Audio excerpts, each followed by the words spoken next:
Akkam jirtu lafa jirtanitti nagaa waaqayyo hunduma keessaniif haa ta'u jecha an maqaan koo barsiisaa Baayisaa Fiqaaduun naan jedhanii yuunivarsiitii Boongaatti barsiisaa saayinsii kompiitara yookaan kompiitara saayinsiiti.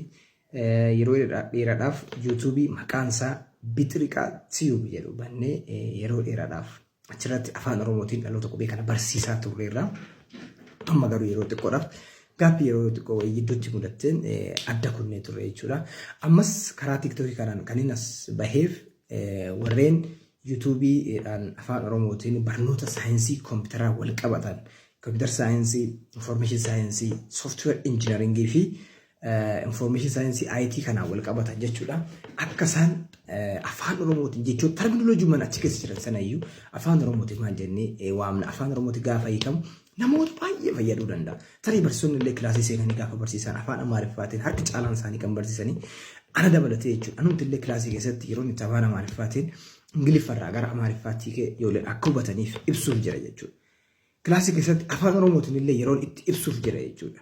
Kanarraa ka'ee tanaan yuutuubii kanayyuu maqaa isaa Bixiriqaa jedhee moggaasee kanneen afaan Oromootti hiikuu jalqabeef jechuudha.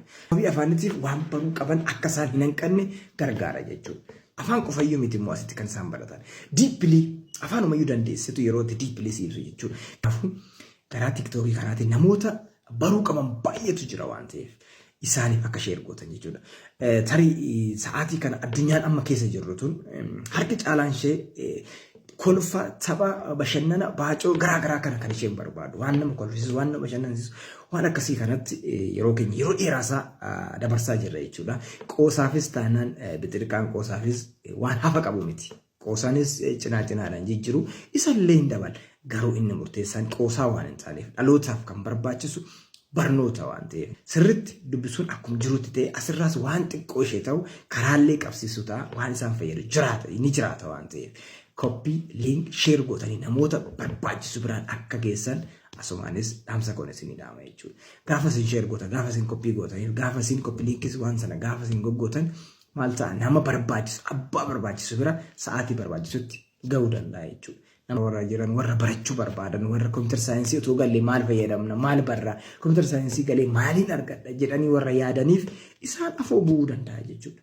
So isin tuqaan isin al takka tuqxan kiliikiin isin al takka kiliik gootan sun namoota kana bira gahee fayyaduu waan danda'uuf.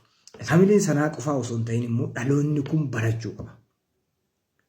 Yuunivarsiitii gahee galuu qofa osoo hin ta'in bareema bahuu qaba. Waan san sirriitti baruu qaba.